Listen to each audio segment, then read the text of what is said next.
Bonjour, cette première vidéo sur le cours des actions mécaniques va donc nous permettre de définir la notion d'action mécanique. Alors, une action mécanique, c'est toute cause susceptible de maintenir un corps au repos, générer un mouvement ou encore déformer un corps. Alors, maintenir un corps au repos, c'est ce que nous allons voir en première année de PCSI ou alors en première année de PTSI ou MPSI encore, sur les études statiques.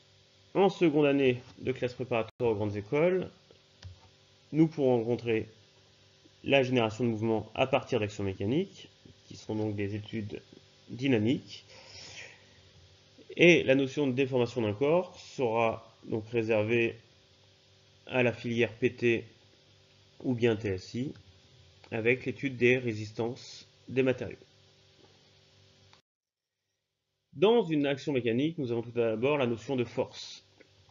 Une force se caractérisera par un point d'application, une direction, que l'on pourra donc modéliser par une droite, un sens, donc dans un sens ou dans l'autre de cette droite, une intensité qui s'exprimera en newton, et donc ces trois grandeurs plus le point d'application sont donc typiques de l'outil vecteur qui nous permettra donc de modéliser la force d'un objet sur un autre, d'un élément sur un autre.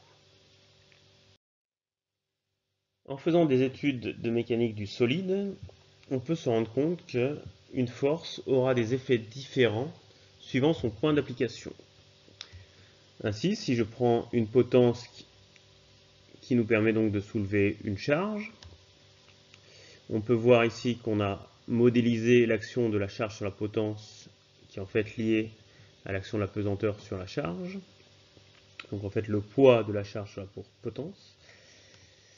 Si on déplace la charge et donc que la potence, elle, reste dans la même configuration, on va se rendre compte que l'effet de cette charge sera différent. Tout à l'heure, notre potence était à l'équilibre, et ici, en déplaçant la charge, on va faire basculer notre potence.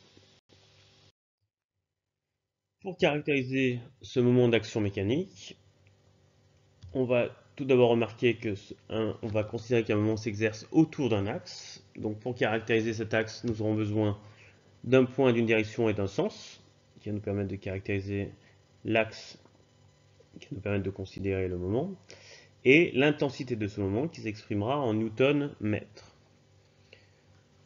De même que la force, on remarquera que l'outil vecteur plus un point nous permettra donc de caractériser et donc de modéliser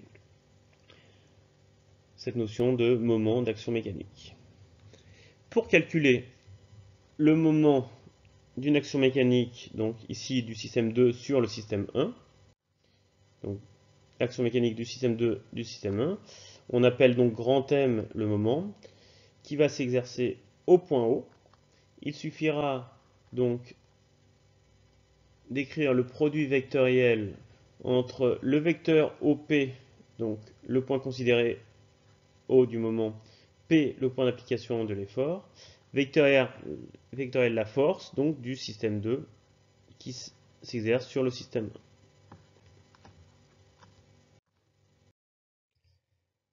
Voilà pour cette vidéo définition donc les deux grandes notions importantes au sein des actions mécaniques.